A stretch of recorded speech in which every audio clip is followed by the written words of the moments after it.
నాగేశ్వరరావు గారితో మిస్ అయింది. నాగేశ్వరరావు గారు నాన్న పెద్ద ఫ్యాన్ నాగేశ్వరరావు గారికి.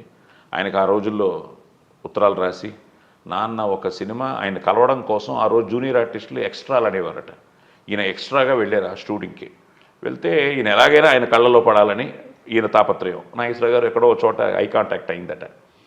ఈవినింగ్ కలిసినప్పుడు మీరు బాగున్నారు, హైట్ బాగున్నారు, వాయిస్ చాలా బాగుంది, సిగరెట్ తాగుతారా అంటే ఈయన మొహమాట పడ్డారట. మీ లిప్స్ చెప్తున్నాయి మీరు తాగుతారని. ఆయన ఒక సిగరెట్ ఇచ్చి చేసి అప్పుడు చెప్పారట, ఇలాంటి ఎక్స్ట్రాలు అలాంటివి చేయకండి అంటే. అప్పుడు చెప్పారట, ఆరుద్ర గారు నాకు బాగా తెలుసు, ఆయన వీళ్ళు శ్రీశ్రీ గారు బాగా తెలుసు, మా కజిన్స్ అవుతారు, అది మంచి వాయిస్ ఉంది, మీరు కరెక్ట్గా వచ్చి చేసుకోండి అన్నట్టు నాగేశ్వరరావు గారు చెప్పడం.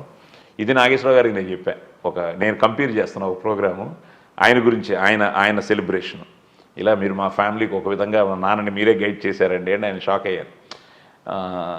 గ్రేట్ అన్నారు. ఆ తర్వాత నాగేశ్వరరావు గారు నా పోలీస్ స్టోరీ ఫంక్షన్కి రావడం ఒక మాట అన్నారు, నీ వాయిసే కానీ నాకు ఉండుంటేనా అని ఒకసారి అన్నారు. అంటే ఆయన అంటే గ్రేట్ యాక్టర్. సో పెద్ద బ్లెస్సింగ్ అది. సో అక్కడి నుంచి మొదలయ్యి నాకుతో మంచి సినిమాలు చేశాను. ఈవెన్ నాకుతో మన గీతాకృష్ణది సంకీర్తన, అప్పుడు నాకు బిగినింగ్ స్టేజ్.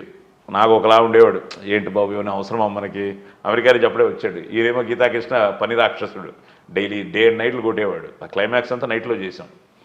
సరే తర్వాత మొన్న సాయిబాబాలో చాలా మంచి వేషం నాది అయింది. ఆయన బాబా నేను నానావళి.